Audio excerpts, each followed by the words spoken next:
Okay. Hello, everybody.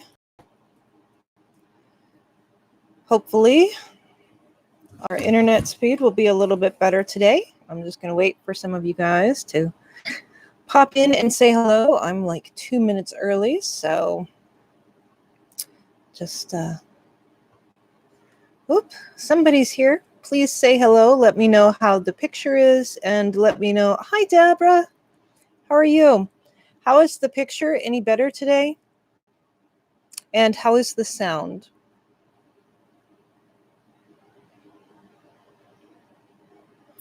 Oh, we're getting lots of people. Hi, Cindy. How are you doing, darling? Everybody say hi so I know who's here, please. How is the sound? How is the picture? Oh, good. That's okay. So if we have another failure with the sound and picture, I will shut it down and restart it up once again. So I'm just trying to, sounds good. Pick a little blurry. That's standard. It's just the fact if we completely freeze, that's what we're worried about. Yeah, it's frustrating. I just paid $175 for the internet guys to come out, and it didn't change a thing. So, fun stuff, huh? Okay, we've got 9 people watching. I need to see who's here. Say hello. Hi, Brenda. Okay, the picture is going to be blurry. I can guarantee that. It's if it freezes that we're going to have issues. So, my internet is really bad. Okay. Hi, Brenda. Hi, Patty. How are you at Rumdy Creations? Cool. Hi, Kat. How are you doing, darling? It's great to see you here. Of course, Kat will hang out and moderate for us as much as she can for as long as she can because she's awesome like that. And I know Cindy will always jump in and help too here. Hi, Debbie. How are you? Hi, Christina. How are you? You guys are doing. Hi, Pam. Thank you for the goodies that you sent the other day. Oh, it's so great to see everybody there. Hello, Oma. Hello, Sue. Good morning. Oh, how cold is it today in Auckland, New Zealand? Auckland. It's a cold, wet day in Auckland. Hi, Carolyn. How are you, darling? Fresno, I know you guys are hot. I'm not even going to ask. You guys are probably at 11 degrees Celsius, Sue says. So it's in the middle of winter for them. Carolyn says hello from Fresno. Hot here. Okay. Am I totally frozen, guys? Or am I okay? Can you still hear me all right? Hello, Mama Bear. How are you? From Fayetteville. Great to see so many. I know, it's really cool that everybody is here. Oh, good. I'm good. Yay, Cindy. Wonderful. Oh, Sue, 51 degree Fahrenheit. Ugh, yucky. Actually, that's not bad, though. I'm sure some of us could actually enjoy 51 degrees right now because it's been warm out. Let's see. Okay.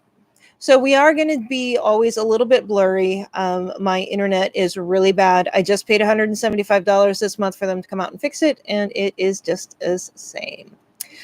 Oh, Mama Bear says, I'm great, as I pray that you are. 96 degrees here. It's probably 94 for Deborah. Deborah's in Florida, if I remember that right. You know, I'm so horrible about that. So we're just going to say hello for a couple minutes, and I'm going to jump into a couple of different things.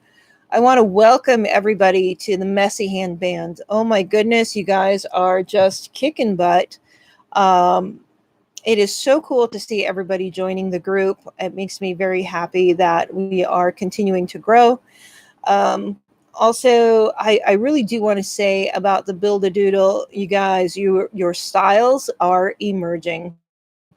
And it might feel awkward right now, but you guys are just kicking butt. I love the fact that you're drawing every day. that you're working through the doodles and through the builds. I'm really loving seeing that. And bravo for you guys for taking your own little art lessons, or for increasing or getting just back into that daily habit of doing art. It's a hard habit to get into, honestly, but once you do, you'll be happy with it. Your styles, though, that's you've gotta allow yourself to feel like you're messing up, and know that the first one that you do is not going to be perfect, and that the second one that you do might not be perfect, but maybe by the 10th one you'll have it down to where you're super happy with it. So don't think that just one drawing or one painting is going to get you perfection. That's why we practice every day on our craft, and this is our craft. This is our love, art. Yay. And also I wanted to say too, guys, I really do need you to continue to comment on the videos. Like this morning, I looked at the Build a Doodle. I had 75 views and 3 comments. It's really important that you guys continue to comment on the videos.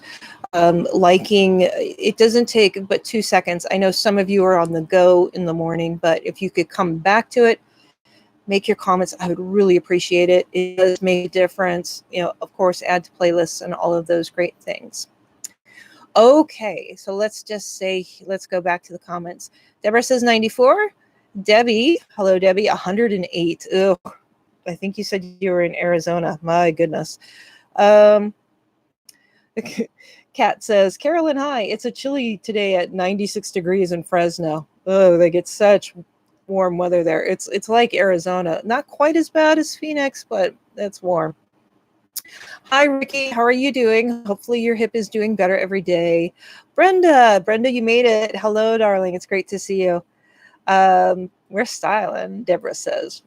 Pam, we are. Susan, hi, Susan. How are you, darling? It's nice to see you. How many of us watch you on our TV? That's what Carolyn asks. So I know that Carolyn watches on her TV, her big screen, actually, which kind of is crazy to think that people are watching me on their big TV. But, and she can't comment since it's on TV. I understand that. I get that. But there are a lot of people that watch on their iPads. Probably actually a majority of people watch on their iPads, truly, from what YouTube tells me. Hi,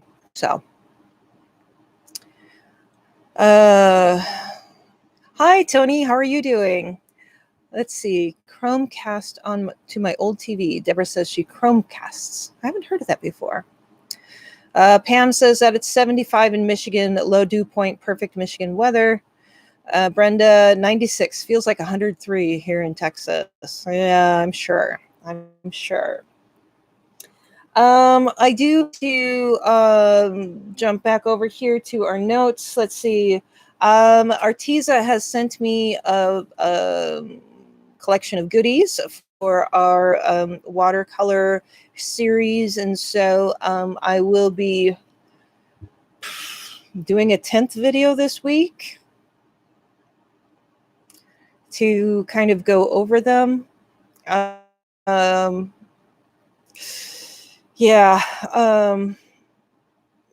definitely review the Arteza products. I am looking forward to that for sure. Trying to find the time right now is really difficult. Okay. Oh, if you Chromecast from phone or iPad to TV, you can still text. Oh, that's very cool, Deborah. Kat says the doodle styles are kicking butt. And you guys, you are kicking butt, I do have to say. Okay. All right. So also, guys, I do want to remind you that the t-shirts are available. I'm hesitating to put them up on Etsy because Etsy takes 10%. So I'm going to have to, that through Etsy, I believe you get charged shipping and taxes.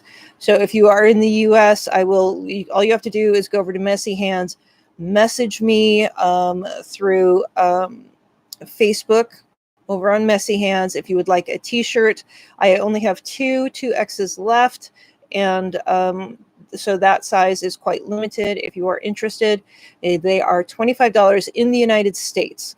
That includes shipping. If it is outside of the United States, it's going to depend on where you're at, because I cannot continue to keep absorbing shipping costs. So anyways, okay.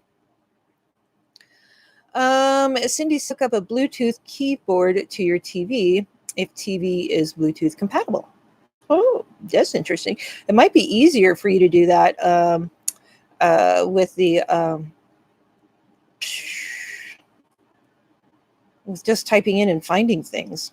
Connection is unstable. Please wait while we try reconnecting. Anybody, how is things going here? Are we having issues?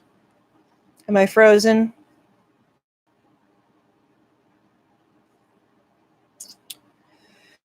Am I frozen? Can I pay for a t-shirt through PayPal? I'm in Canada. Yes, you can, Brenda. Okay, good. I had received a notice up there that I was. Okay. Susan, let me get back to this. Susan said she had a wonderful day making crumbling wall. It was so much fun. I want to try those techniques on one of my paintings. Do I need to be concerned about the additional support on the canvas? I'm going to address that question in just a second, Susan. That is on my list. I did see your question on YouTube, and so I put it here so that we can chat about that. Okay. Oh, Cindy, your t-shirt is in the mail on its way to you. Okay.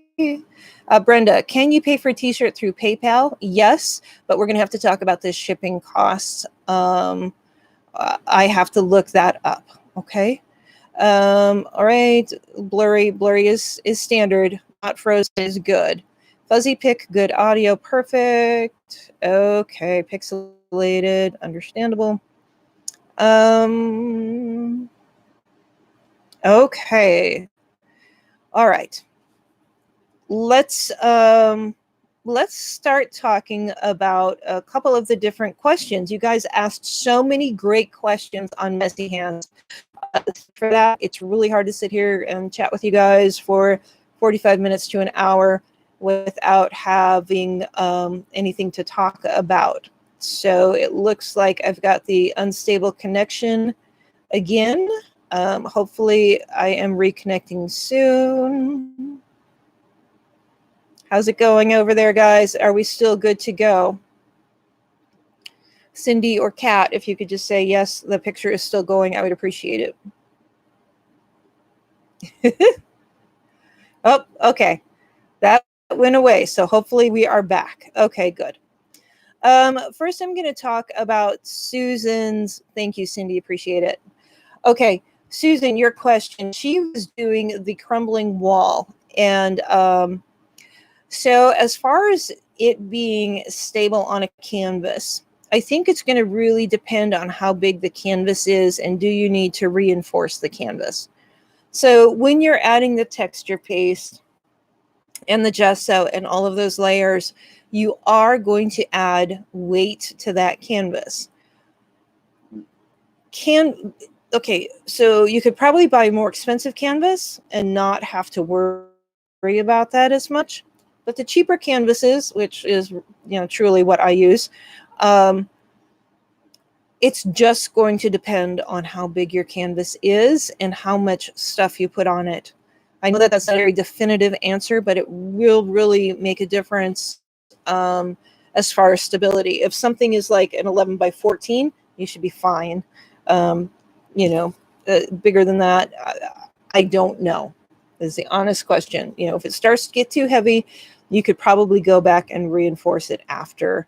Like with my baby doll that I did over on Patreon, she was reinforced on the back before I even started because I knew it was going to get heavy. Okay. Let's see where we're at. There we go. Good here. It's pretty big. A painting of a forest in fog. Oh, that will be so cool.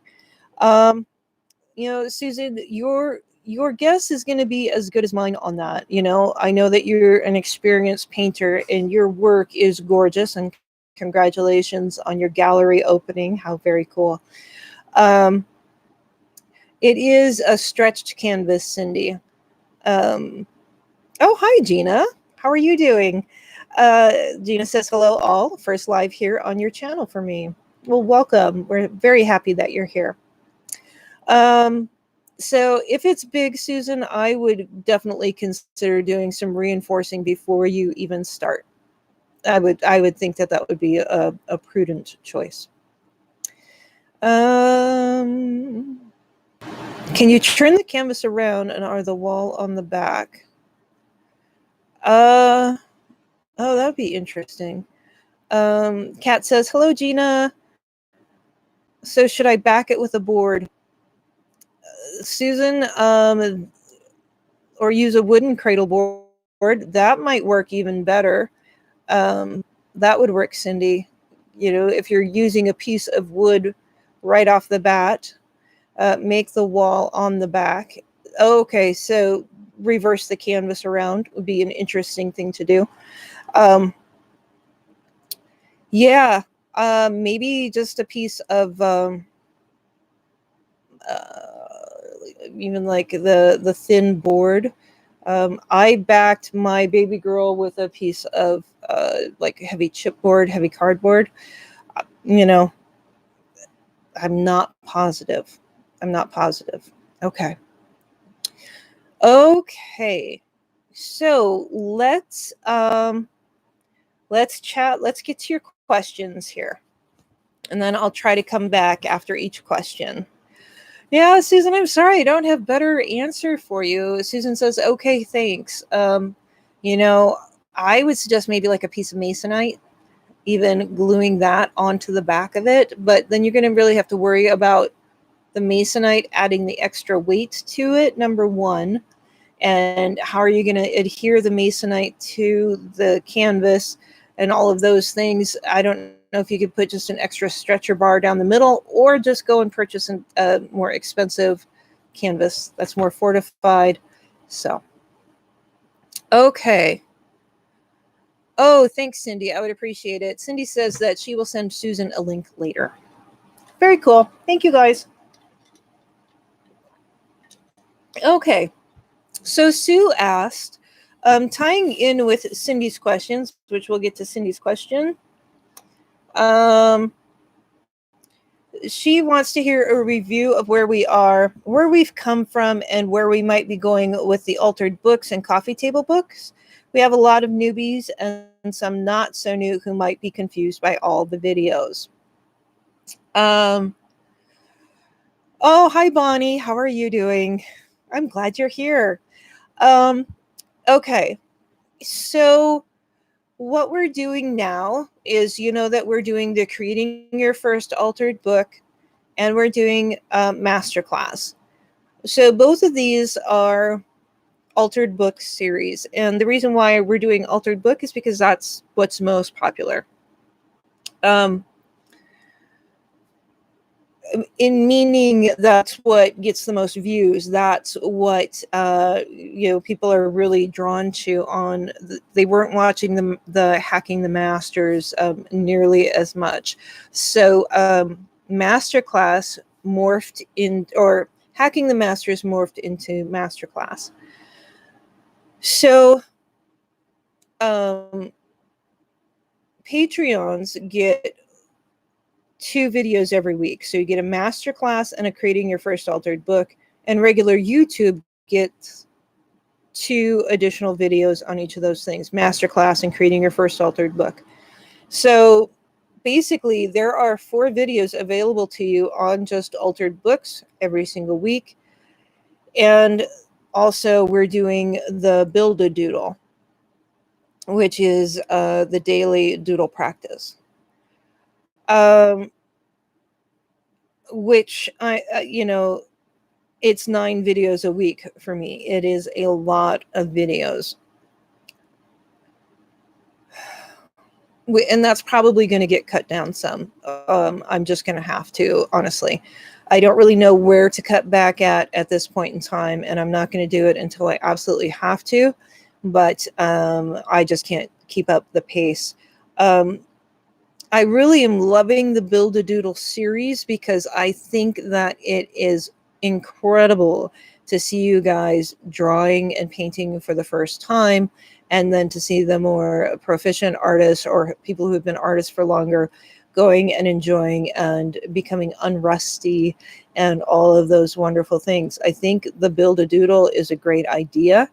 Um, it's hard to continually come up with new video ideas for both creating your first altered book and masterclass. I do not expect you guys to do all of the projects.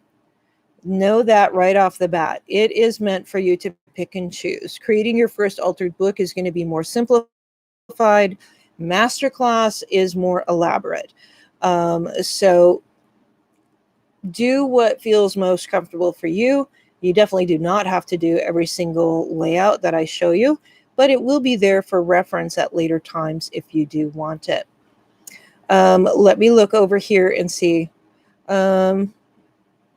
I'm on the 5th class of creating your first altered book, Patty says. That's wonderful, Patty. And that's the great thing. They do not have to go in line, although I would do the first 3 to 5 in line, because it gets you introduced to gesso and to paint and to napkin transfers. And so I think those are really beneficial. After that, do whichever videos intrigue you the most or whatever projects you are most interested in. And, I did try to start from fairly basic things. And even with creating your first altered book, I really do want to be as innovative as possible so that you're not seeing the exact same thing that you've seen 100 times over. So where are we going? I don't know. We'll see when we get there. Where have we been? There's been a lot of changes and additions, and I'm working my butt off trying to give you guys as much content as I can. Pick and choose what works for you. And in the meantime, sit back and just watch a video and enjoy it. Okay. Let's see. Adventure seeking artist. Hello. I'm just tuning in. I'm late, but better late than never. Hello. Welcome, adventure seeker. I love your name. Sue. Sue says you're definitely doing too much. Love it all, but yes, Sue. And like I said, something is going to have to give. I still need to continue to give Patreons 2 videos a week. I am dedicated to my Patreon channel 100%. So you guys are supporting this endeavor, and I will be making sure that I provide you with as much content as I can. Okay, and yes, I am doing too much. Gina says, I could not create, edit, film, and upload 9 videos a week. I'm exhausting just hearing you say you're doing that. You'll burn out if you don't slow down. Yes, that's very true. I have done it for a reason, and that was to try to grow the channel as much as possible. And I think people are enjoying it, but yes, I'm going to have to stop. But what do I take out? That's the hard thing, because I really think everybody's enjoying what's going on. So Brenda says, I love the Build a Doodle. It's such a good entry point for everyone, regardless of skill level. Absolutely. And I know that from talking to some of you that Build a Doodle is the first time that you've drawn. And I'd be really interested to know how many other people have never drawn their own or painted their own paintings before it. So, okay. We're going on an adventure. Pack a bag. Yes. I would love to go and take an adventure. In fact, I need one desperately right now. Kat says, we have no clue where we're going. She's laughing at this. Like, yeah, I have no clue where I'm going. We don't want you to end in an early grave, says Susan. Yeah. It's something's got to change. Okay. Let's see. Thank you, Pam. Brenda, the Build a Doodle series also provides smaller projects that completed easily for those of us who are in a time crunch challenge. Yes. And, the way that I have, my vision for the Build-A-Doodle was going to be really good. I just, we'll see. We'll see what happens. Maybe I'll post a survey to Messy Hands to see what's going to be the best way to proceed.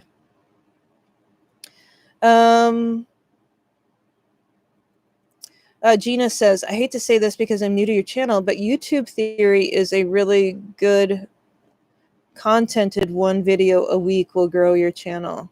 Huh. Well, I've thought about that. And I could go back to doing something like that. I've never done just one video a week, but it's a possibility. It's a definite possibility. If I did one video for YouTube and 2 for Patreon, that would be really good. Mama Bear says, I have never painted a picture. Brenda says, wherever we go, it'll be fun. But your Altered Book series inspired me to create one. I'm glad. Mama Bear. They are fun. Susan says, just so you know, you are providing me with the most important learning experience of my life. Well, thank you, Susan. Since you were an art teacher for high school kids, that is a huge compliment. I know that you are well trained, and I really appreciate that compliment. Thank you so much, dear. The other YouTuber fellow does one video a week and concentrates on Patreon for her other videos.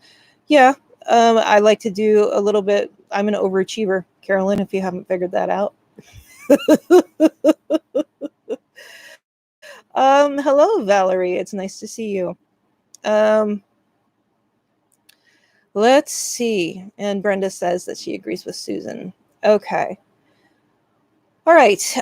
Deborah had a question about how many pages you should remove or keep in the coffee table book. So when I went through on the very first video for the coffee table book, I took out of each signature, I probably kept 3 to 5 pages. You need to take out at least half of the book. At least a third of the book, somewhere between a third and a half when you're removing pages. Remember that you always want your last one to glue to the first one. And then it's best to have, at least 3 full pages or 6 half pages, if that makes sense. You want at least that much. And then, unless you're going to make your pages 3 pages thick instead of just 2 pages thick. I can't really say how much you take out because it's going to vary per book. It depends on your signature. Per signature, if your signature has 10, I would take out 10 total pages. I would take out and leave like 7 or 6 left. If it has 9 total pages in that signature, take out at least 3. And then take out more if you need to. You don't want to take out too much, but it's that balance. It's always hard to know. Okay. Let's see. You're welcome, Carolyn. Yes. Gina says, I've never painted either. I'm on my very first junk journal, committed to an altered book collaboration. That's how I found you. I basically have no idea what an altered book is. Okay, Gina, go back to creating your first altered book #1, and it does really talk about what an altered book is, the comparisons between junk journals and art journals, how to prep a book, how to choose a book. Creating your first altered book #2 talks about ephemera and why we use it. #3, I believe, is about gesso and the benefits of it and why we use it. And I think 4 is about paint. So it really does work through the process well. Adventure Seeking Artist says, I just came across your channel recently and seeing your altered book pages is extremely inspiring. I am attempting my first altered book of sorts. Yay! Well, I hope you guys are actually all joining us over at Messy Hand Band of Artists. I want to see what you're doing. And if you ever have any questions, just post the question to the group and the group will answer as, if they know the answers, everybody is always welcome to chime in. And that is great. I love that we all do that. Okay.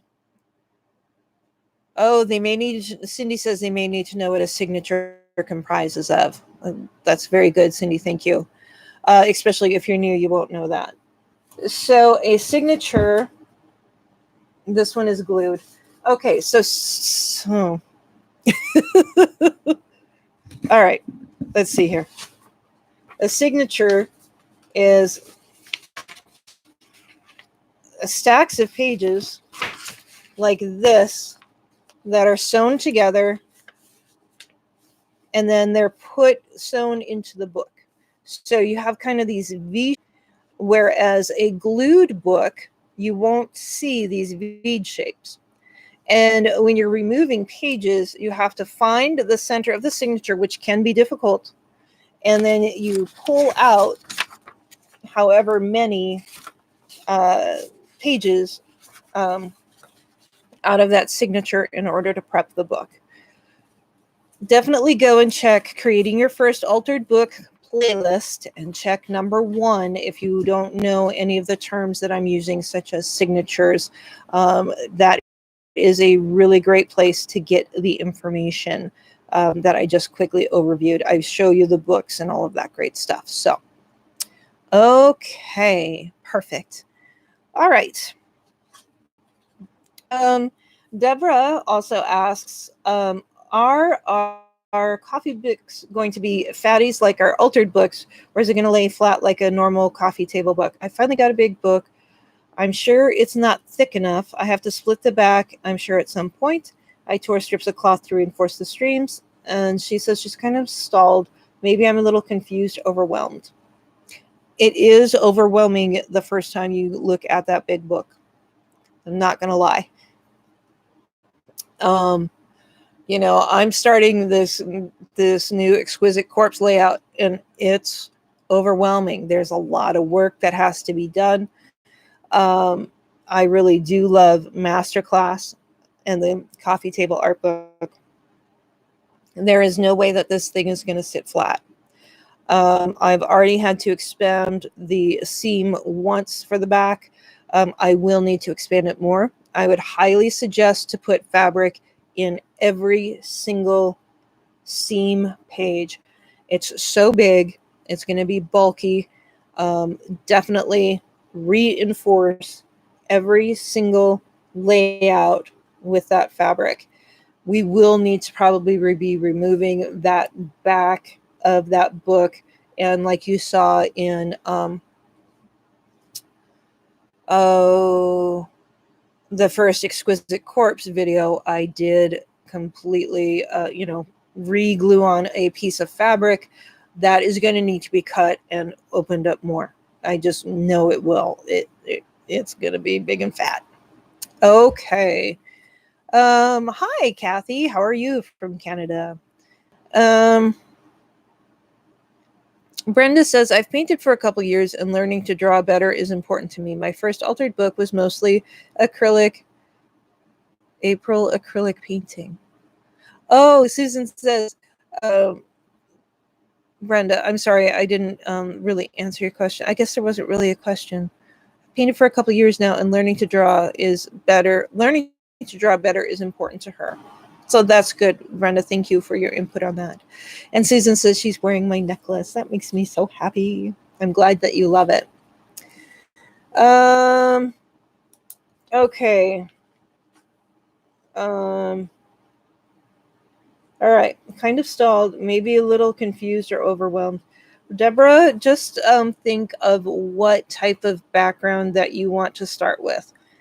You don't have to do Fred and Gertie's house. You don't have to do Fields of Summer. You don't have to do Exquisite Corpse.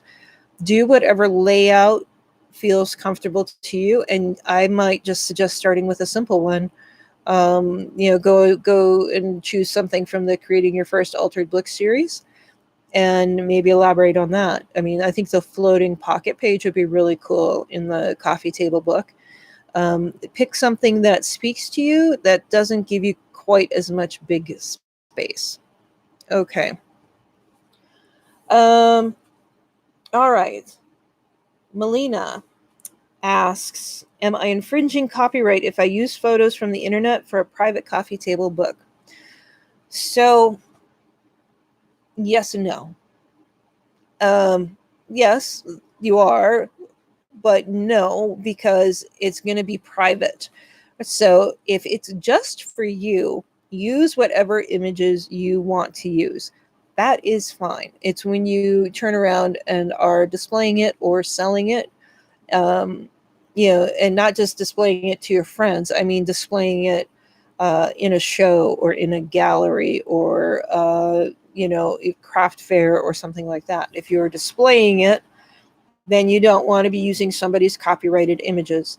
Again, if it's a photograph, if it's an older photograph, anything pre 1927, I think it is generally copyright free. Um, if you're using somebody's artwork from a recent magazine and collaging with that, that's definitely a copyright infringement. If nobody's ever going to see it, it doesn't make any difference. I hope that answers the question. And I shouldn't say it doesn't make any difference because, of course, it makes a difference, but it doesn't really make a difference. Nobody's going to come after you if nobody ever sees it. Okay. And you can show it to your friends and family and whomever. It's just if you're displaying it like for sale. Okay. Oh, thank you. Kat says that she posted the link to the video explaining signatures and prepping your book on the Messy Hand Band of Artists group page. So jump on over there, and Kat has posted that first altered book video. Yay! Okay, and then I had Susan's question. Let's see. So, oh goodness, that's a big question too. Let's go to Cindy's question. Do you ever have trouble knowing when to stop working on a piece and not to overwork it? Yes. Yes, I do. Because I always have a tendency to go, oh, I could do this, I could do this, I could do this, and then pretty soon it's just kind of a black mess. I absolutely have that issue. I try to refrain from going too far because it breaks my heart when I do it. But I even see that editing videos are like, oh, I really liked it when it was right there. Why did you keep going? And I liked the end result, but I liked where it was a half hour before I finished. So that's frustrating. Okay. Yes, pre 1927 is copyright free. You can use as you want, even to sell photos and images in the United States. So that's why I generally use vintage photos. There's much less risk of any copyright infringement. Oh, Tony says, thank you for all your hard work. You are the best. Okay. Where are we at? So yes, I do have trouble knowing when to stop on a piece. How do I organize all my supplies? Pens, paper, tools, etc. I'm struggling with solutions for that. So as you can see, I have 7-foot high shelving. And then I have a lot of little drawers. My pens, I don't know if you can see here, I have most of my pens in this little twirly thing. And then I also have different types of pens sitting on my desk if I use them. In just containers where they're sitting upright where I can see the color. I find that if I don't have my pens or my spray inks in front of me, I don't use them as much, and I really like them. So my Sharpies are in here, my gel pens are in there, my rulers are in there, my scissors are in there. So I keep a twirly of the things that I use the most for pens and such like that. On this side, I have this little, it's actually a bathroom drawer for under a cabinet drawer. And that has all of my spray inks on it. I just brought that out recently, and I'm happy to have it there. In each drawer, I have like my ink pads. And then in another large drawer, I have my stamps. And in another drawer, I have my tapes. In another drawer, I have all my adhesives and all my glues. In another drawer, I have all my Cuttlebug folders. In another drawer, I have ephemera. So up in here, these are the things that I need to organize more, but I do try to keep all of my different ephemera. This is actually fabrics in this corner, papers down here in this whole cabinet, and that thing's stuffed, and I need to organize. It's somewhat organized. I can find most of it now. But even like my snarky comments, my Tim Holtz snarky comments, I wanted those today. I found all the other ones, but I have no idea where the snarky comments are. It drives me crazy. So the more that you can get organized, the happier you will be. Tall shelving, drawers help immensely. You just need to have the time to organize it, which doing 9 videos a week, I don't have time to organize, much less do laundry or dishes. Okay. Okay. Oh, Kat said too, she just posted the link for Can I Use This Image on the Messy Handbands of Artists group page. It's also in the Files tab. Oh, Cindy says she has 32 drawer cabinets. Oh my gosh, that would be so amazing. Problem is when things are in the cabinets, it's really hard to use because they're not out in front of you. So I have a tendency to keep the supplies that I use as close to me as possible. But I would love to have more cabinet space. I would love to have more space. Too small. See-through drawers are huge. Yes, absolutely. Okay. Let's see. We've got some longer ones here, so we're gonna. All right, Valia. I hope I'm pronouncing your name right. She asks, critiquing your art, who is your best critic? Most useful feedback. Kat is honestly my best critic. I am a very hard critic on myself, and I can always bounce an idea off of her. In your situation where you don't, you might not know another artist like Kat to have somebody to bounce it off of. If you want a critique of your work, you can put it on Messy Hands and say, hey guys, I need some help.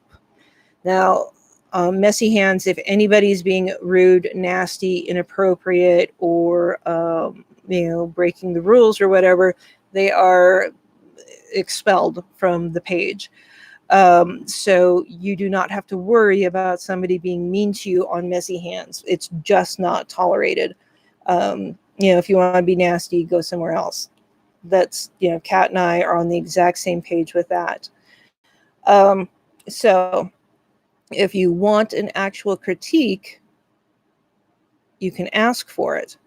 If you do not ask for a critique, we will compliment you on your work. Now, why is that? Well, because suggestions, you can't look at critique as being something that is against you or against your artwork. You have to look at critique as constructive criticism and as help. Right? So if you're baking a cake and you forgot to put in the baking soda and your cake falls flat and you ask your mother why, and your mother says, because you forgot the baking soda, that is in essence similar to an art critique. It is not something that is meant to insult you. It is something that is meant to help you become a better artist. So if you are open to critique, you need to say it. Because I'm not going to just voluntarily critique somebody because I don't know what level you're at, number one. And I don't want to discourage anybody. So, I think that's pretty clear on that. You do have to be open to critique if you ask for critique. Do not get your feelings hurt. Your art is not precious. Not at this point. You're just learning. Everybody's just learning. And I'm not saying that as directed as anybody. I'm just saying, until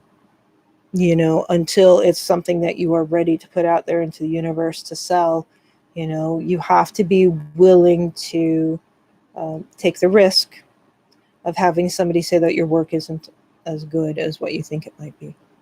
Okay. Let's see. What is organizing again? Gina says. Kat says, Shh, I'm a trained coach. It can be a dangerous thing as praise. If you want praise, do not ask for a critique. And that is very, very true, right? Critique and praise are two different things. So if you say, I need advice, I need critique, let me know what you think. Even let me know what you think could just result in praise. And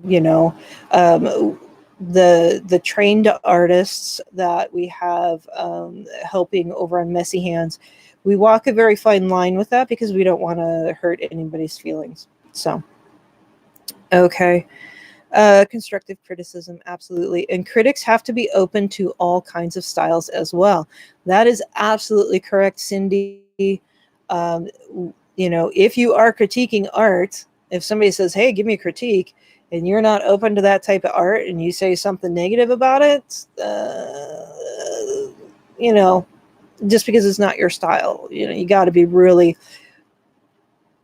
nobody's allowed to be a jerk. We'll put it that way. Okay. Following your artistic heart versus commissions. If you do commissions, do you let the Patreon dictate what is to be? Well, if it's a commission, then yes, they dictate what it's going to be. Unless somebody just says, paint me a picture, which is pretty rare. If they want you to just paint a picture, they're going to buy some of your work that you already have finished. If they want to commission a work from you, then most likely you are going to have to look at what they want done. And I would suggest to really have a very clear picture of what they want done. I made the mistake of taking a commission once around a poem, and the person wanted it for a man, and they wanted it for da da da da da. And he said, do whatever you want to do with it. And I did, and it wasn't something that he wanted. He still paid me for it, but never picked up the piece of art. It was really a bizarre situation. So if somebody commissions work from you, just make sure that you are 100% clear on what they want. If it is not something that you feel fits your aesthetic or that fits something that you even want to do, you always have the right to say, no, I don't really want it. I don't want to do it. And that's where your artistic heart comes into play. Find out what they want, find out their expectations, find out the size, find out what they would pay you. And if it's not something you want to do, then don't do it. If you haven't signed a contract, you're good to go. Okay. So Gina says, I teach piano and give vocal lessons. There's a complete difference. If somebody wants me to be honest, I'm completely 100% honest. Some people cannot take honesty. You need to know before. Yes. And, we're generally going to err on the, side of caution on that. I'm used to art school critiques, and let me tell you, you guys couldn't handle them. They're tough. Kat says, if you are doing a commission, it is your job to ask as many questions as you can, like a consult. Oh, Suzanne, good morning. It's great to see you. Very cool. How are you doing, darling? Suzanne is down in New Zealand. Also, yay, Suzanne. I'm going to brag about you for a second. Suzanne has her 5-year-old students. She's a teacher. She has her 5-year-old students doing the 30 times 3 activities to teach them color and all about art. I think that is so cool. Suzanne, you are awesome.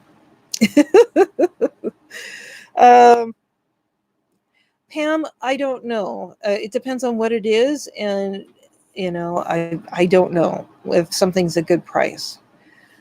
Suzanne says, great. It's a morning tea time. Well, I hope you're enjoying your tea.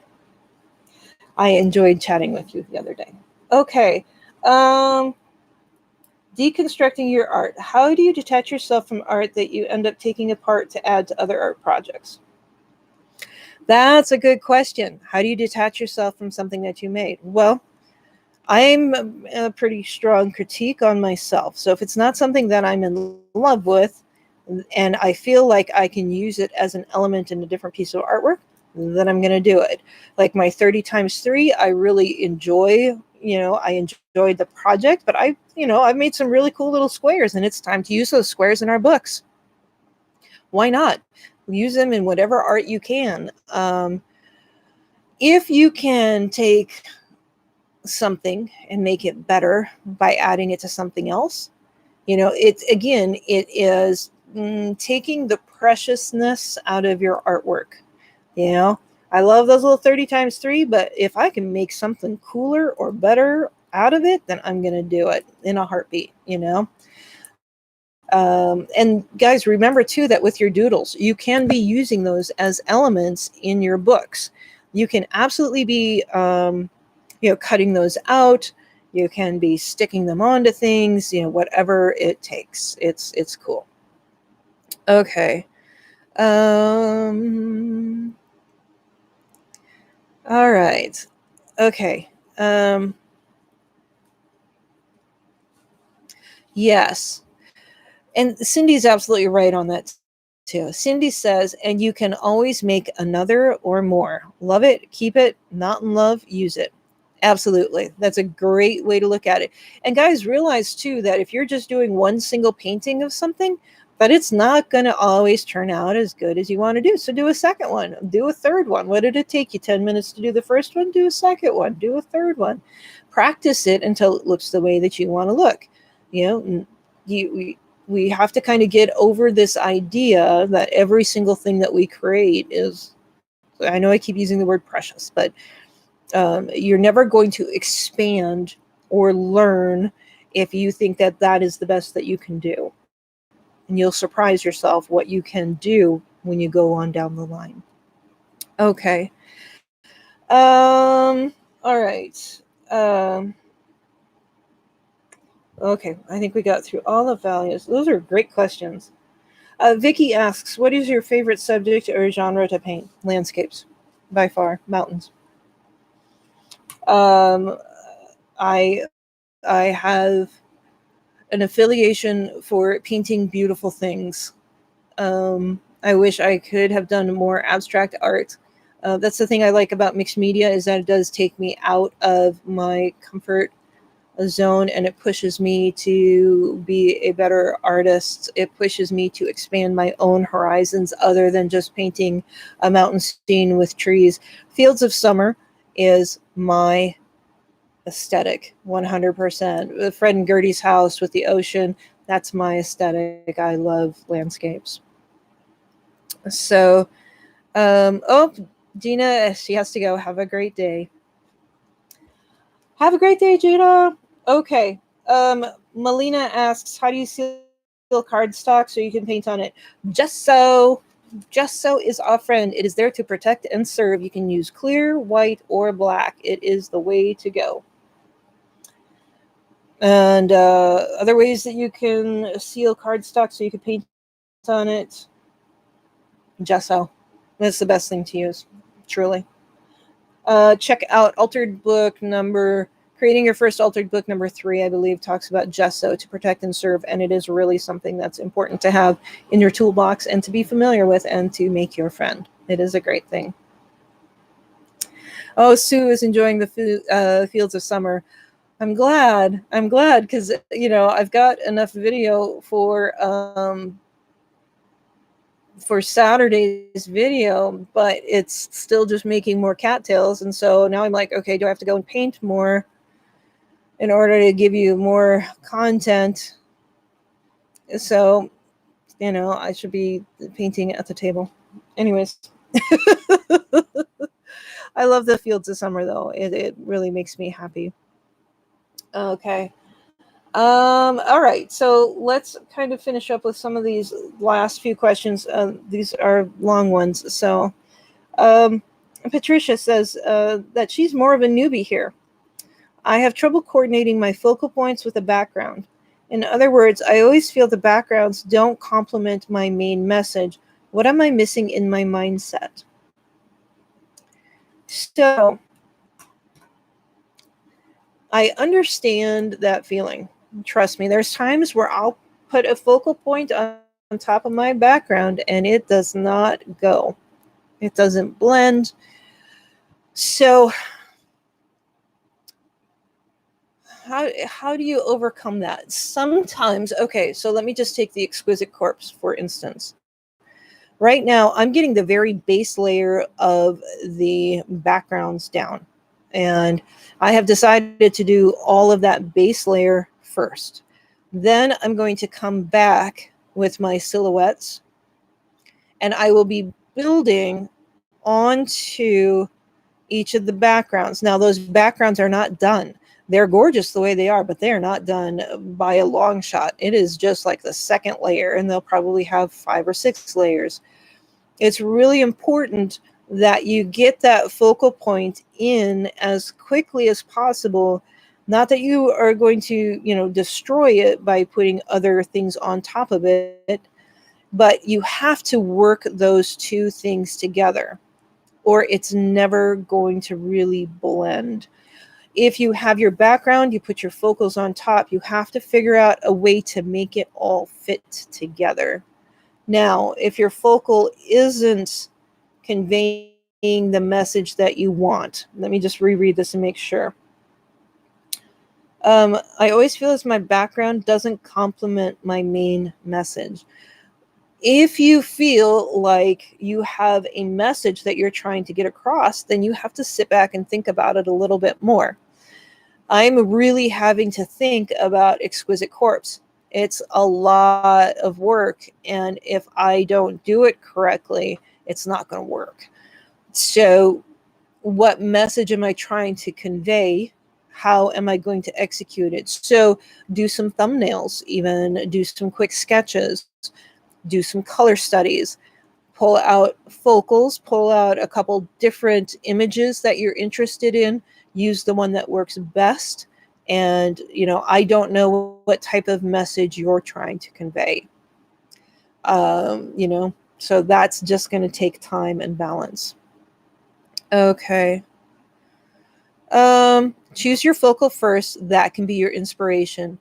Take the colors, etc., from the focal and grab those essences to inspire the background. And that's very, very true. Thank you, Kat. Thank you. Okay. Cindy. That's a perfect comment. Okay. Kat has a very good point that says choose your focals first. And then that can be your inspiration in order to get the two to work together. Take the colors from your focal points, take the images, if it's a focal where it's a flowered dress, then you take the colors of the flowers or even some of that and work it into your background. Try to make a harmonious color composition. That's a great point. Thank you, Kat. Okay, so Cindy says, I keep using the word basically Exquisite Corpse, and they're like, they might not have a clue as to what that is. That's a very good point, Cindy. So I found this at my local thrift store, and as you can see, this is separated into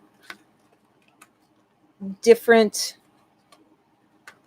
So you've got the heads, you've got the bodies, and you've got the legs. So here, what the Exquisite Corpse is it was a card, or it was a game from Victorian era, and mixed media artists have taken it to be something where you can have the image here, but then each different image each different fold makes a new image. It's really a cool project, but it's a lot of work. So I'm going to be doing something somewhat based off of this, where I'll have multiple images, and that they will all work together in the long run. But I have to line up every single waist, every single head, and all of the legs. Everything has to match and work together. So hopefully that gives you enough an idea of what the Exquisite Corpse is. Also, you can look at my circus book playlist. I did do a full layout on the Exquisite Corpse. I think the video series for that one is about 10 videos long, but it did turn out super cool with the circus animals. So that is under my playlists for Circus Altered Book, Exquisite Corpse. Okay. Patty says, thank you. You're welcome, Patty. Okay. Yes. Kat says, and this is in regards to the background working with the foreground or the focals. She says, I think it's a good idea a good takeaway is that you need to give yourself time to develop your piece. No slap and dash for us, because we're trying to make compositions. We're trying to make artwork that has meaning. We're trying to uh, create beautiful works of art. Uh, Art does not need to be done in 10 minutes or 30 minutes. Art can take longer than that. And, very little good art is done quickly. And that's just what it is. If you want to make a good piece of art with a beautiful composition, with all of those things, it takes a little bit of time and practice and work and thought and all of those great things. And that's okay. That's a good thing to do. Okay. Patty says harmony. That's it. That's what's missing. Bingo. Harmony is a great word. Think about your color schemes. Think about contrasting colors in order to make something come out or pop up. Go through the 30 times 3 and look through some of the art concepts, even just the wrap-up conversation. That one's probably not as good. Over on Patreon, I do have a color conversation, couple color conversations that are good information also. Okay, Cindy. She says that she's a total newbie here. I bought some liquid watercolors at a great clearance price. I find they are very dark, but watered down they are more to my liking. I definitely need a true watercolor brush, but any other tips to using them? Also, I would like some tips on differences in watercolor paper, why hot or cold, or when to use. Thank you. Okay, so there's a lot of questions in there. So liquid watercolors, in general, I can't say always because they do have some student grade or lesser grade tubed watercolor paints. Tubed watercolor paints, in general, are more concentrated and higher pigment. Okay, so when they're in the cake, now that there are more expensive pan watercolors also.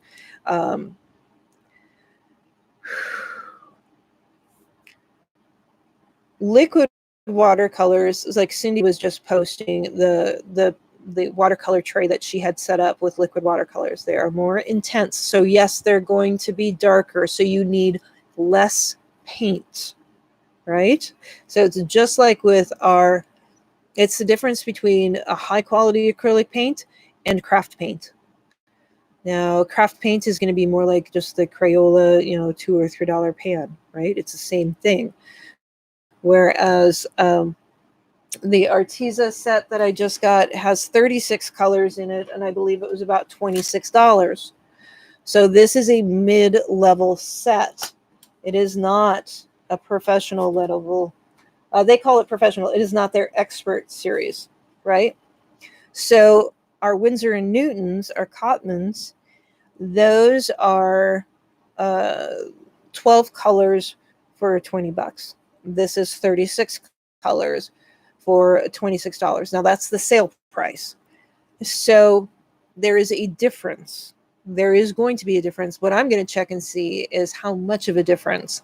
I love the fact that we have more colors to choose from. This is kind of something a little more fun. So the liquid watercolor paints are generally the highest quality. A good brush is necessary, and it will be very helpful. Get a couple different brushes, get some rounds and get some flats. Keep those watercolor brushes just for watercolor. If you're going to be, getting into watercolor, if you get, acrylic paint in your watercolor brush, the acrylic paint doesn't always come all the way out.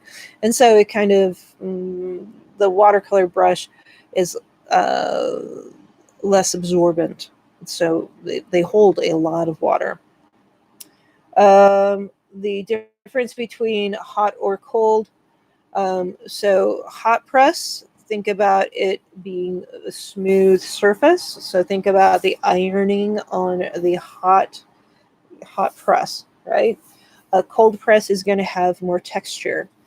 When is each appropriate? It depends on what you're doing with it. The hot press, a nice smooth surface, works really great with mixed media. The rougher surfaces absorbs more water, and all of those things. There's a lot of information out there. I did talk about that somewhat in my introduction to the Doodle series, so you might jump to that video to get a little bit longer explanation on that. Let's see. So hopefully, um, for mixed media, we generally use hot press because if we're using our pens over the top of it, it is much easier to use hot press, which has the smooth surface. If you are just doing watercolor, the cold press with the texture is generally more suited. Again, it just depends on what you're doing. If you're just doing, it depends on how much detail you want out of it and all of those things. So.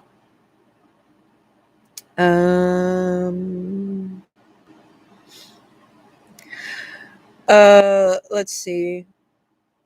I had no idea about the Exquisite Corpse, and I watched Penny Dreadful. Yeah, it's I don't think that they did anything about the Exquisite Corpse on Penny Dreadful. Cindy says first-time buyers always get a discount. Amazon is cheaper than Arteza sometimes for Arteza products. Yes, I did. I do have a 10% discount code, but sometimes you can get a coupon for the 15% off, which would be a better.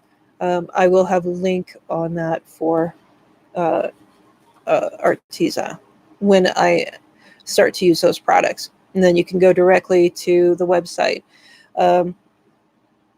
And yeah, you'll just have to do a price comparison on them, just like Cindy said there. Okay. And my last question. Oh, goodness. All right. My last question from Doreen. She says, hi, Stephanie. I'm quite introvert concerning my art. I've just started with it and I'm feeling insecure about it, but I love doing it. On the other hand, I would like to earn a little income with it. It's not easy, I know. Could you give some tips or suggestions? And yes. Kat had some great advice for this question. So I'm just going to read what Kat said to me. She says, it's never easy the first time to put yourself out there because you are opening yourself to critique. So you just have to jump in and be willing to hear no.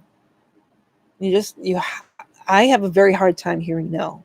I'll just to let you know. If you hear no, that doesn't mean it's bad. It means you try again. Her suggestion is to build a Facebook album of your art and invite all of your friends to see it. Do your homework on arts and crafts fairs, absolutely, festivals, and go do them. You have craft fairs, especially around Christmas time. It'd be a great time to put some things together and go down to your local church or whomever is having their local Christmas craft fair and sit down and set up a table and do it. You just got to do it. It's hard. It's not easy, and you may not make any money at first. That's no lie. It is not easy, and you are not guaranteed to make any type of profit, and you can be there for a long time. So, excuse me. But you do gain knowledge and confidence, and you get your face out there. And it is literally beating the sidewalks. So it is hard to sell your work. It's not easy or viable, really, to be a full-time artist. I don't have any support system on that, and it's tough. I have to honestly say, don't quit your day job quite yet. That's advice for me. Anyways, also with art, people expect instant success, and it's truly not like that. And it's okay for you to give away some of your art instead of just thinking about selling it. uh, Join different swaps and exchanges. We don't do swaps here except for once a quarter. But there are a lot of other Facebook groups out there that are set up strictly for swaps, and definitely jump on over to those groups. Do exchanges. They're fun if you have the time to do them, and it's good practice, and it's a great way to share your art with people. And if you want to sell, you have to realize that you really have to push yourself to be tough on yourself. Is this good enough to sell? Is this really, is this the quality that it needs to be? Am I at the skill level? Not to say that you can't try, because absolutely go out and try and do it. You'll only learn from doing it. That doesn't mean that you always get a great reception on things. And you have to understand that that can happen. And you have to lose the preciousness. And that's tough.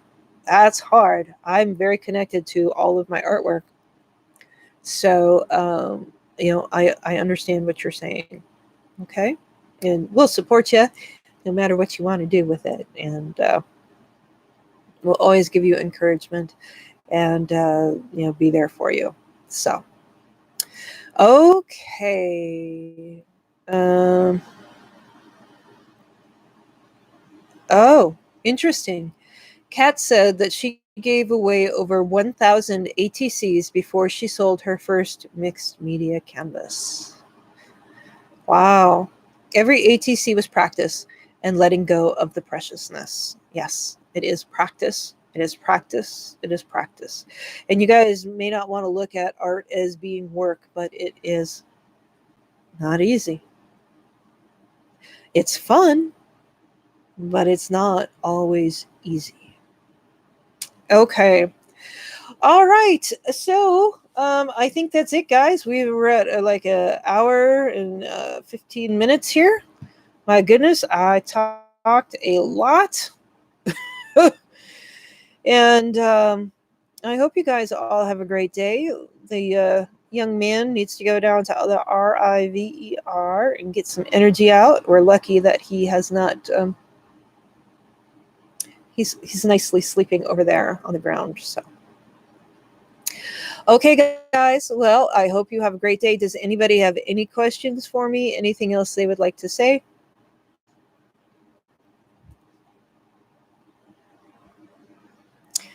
Goodbye, everybody. I hope you have a great. Oh, this was the best live so far. Thank you, Cindy. Yeah, it was really good to have all the questions, and thank you everybody for contributing the questions. Makes a huge difference for me. Cool. You are welcome, Oma. Patty says, "Great chat. Thanks for the info and all your time. You are welcome. You are very welcome." Bye bye now. Bye, Mama. Goodbye, Carolyn. You're welcome. All right. Okay. All right. I'm signing off. Bye, Kathy. All right. Have a great day, guys. We'll chat soon.